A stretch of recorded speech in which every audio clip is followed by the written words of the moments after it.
interesting things happened. God spoke to us about calling the place where we put our tents Hebron. Hebron in the Bible was a refuge city, so we thought maybe it's got to do with that.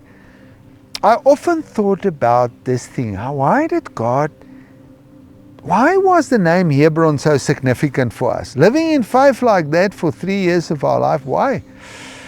It was only a number of years after that one day I spoke to a very good friend of mine, an Orthodox Jew in Israel, an amazing man. His name is Gilad. I spoke to him and Gilad gave me the revelation. I said to him, Gilad, you know the Bible inside out. You memorize the Bible. Am I missing something? Why did God spoke to me to call the place Hebron? And he said, well, Benjamin, that is easy. And I thought, easy?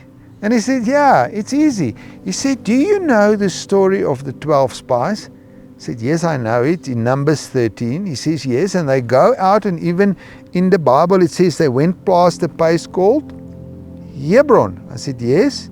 He said that according to our books, Joshua and Caleb actually stayed a longer period of time at Hebron.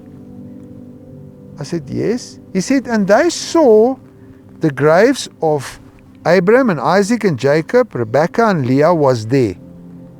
And they realized when they was there that the only way that these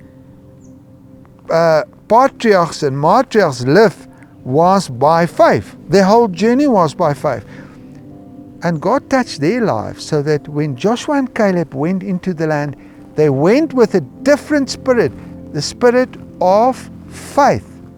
And then they could do what God wanted them to do, and that is when their report was looking like that. He says, Benjamin, God put you in a place and He made you call the place Hebron, because it is in Hebron that you will learn to walk in faith. And it was there that God showed you and your family that nothing will be possible for you without Him. If you think about it, that in Hebrew 11 it says, it's impossible to please God without faith.